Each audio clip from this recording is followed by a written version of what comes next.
Hey there, welcome to our channel. Today, we're diving into a critical analysis of an important amendment that's shaping the world of ESG ratings. On 3rd July 2023, the Securities and Exchange Board of India, SEBI, introduced the Securities and Exchange Board of India Credit Rating Agencies Amendment Regulations 2023. This new regulation is all about tightening the reins on ESG, environmental, social, and governance rating agencies in India. If you're not sure what ESG is, it's all about ethical and sustainable investing, and these ratings help investors make responsible choice. But let's rewind a bit. Before these regulations came into play, SEBI released a consultation paper on ESG rating providers. They were concerned about the unregulated ESG rating agencies in India, and rightly so. The lack of consistency and potential greenwashing were causing headaches. Greenwashing, that's when companies make themselves look more eco-friendly than they really are. In the consultation paper, SEBI proposed that ESG rating agencies needed to step up their game in maintaining consistency and independence in their rating methodologies. However, the paper didn't dive into specific standards likely to allow the ESG industry to grow naturally. Fast forward to the new regulation, and SEBI has put some stringent criteria in place for ESG rating agencies. They've upped the ante on transparency, governance, and conflict of interest. ESG rating agencies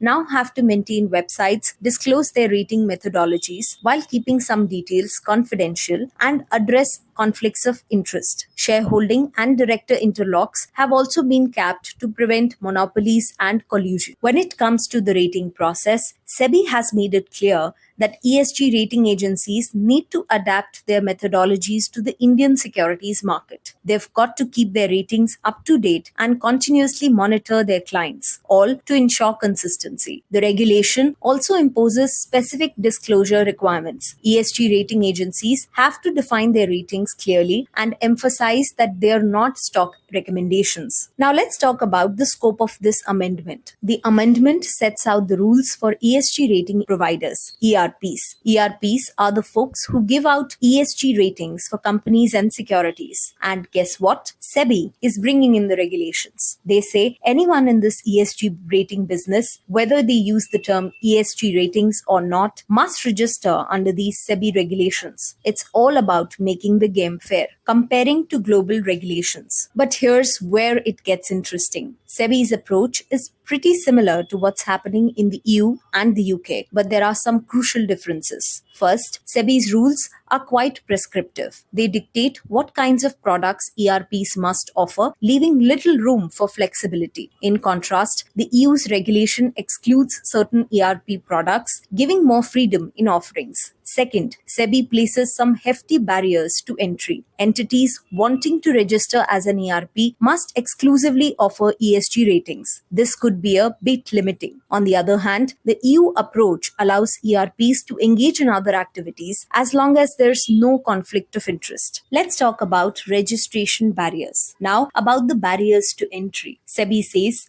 any entity wanting to register as an ERP must exclusively offer ESG ratings. This could be a bit limiting, especially for newcomers. In contrast, the EU's approach lets ERPs engage in other activities as long as there's no conflict of interest. A bit more flexible, right? Foreign ERPs. Now, if you're a foreign ERP, SEBI wants you to register before offering your services in India. They want to make sure you're legit. But this might stifle innovation from abroad. The EU and the UK are keeping their doors open for foreign ERPs with a few safeguards in place. Regulatory gaps. And here are some gaps that need addressing. SEBI's amendment doesn't mandate a payment model for ERPs. The EU proposed a subscriber pays model where investors foot the bill to minimize conflicts of interest. And what about technology? In a world where AI and machine learning are changing the game, the amendment doesn't specifically address their use by ERPs. The EU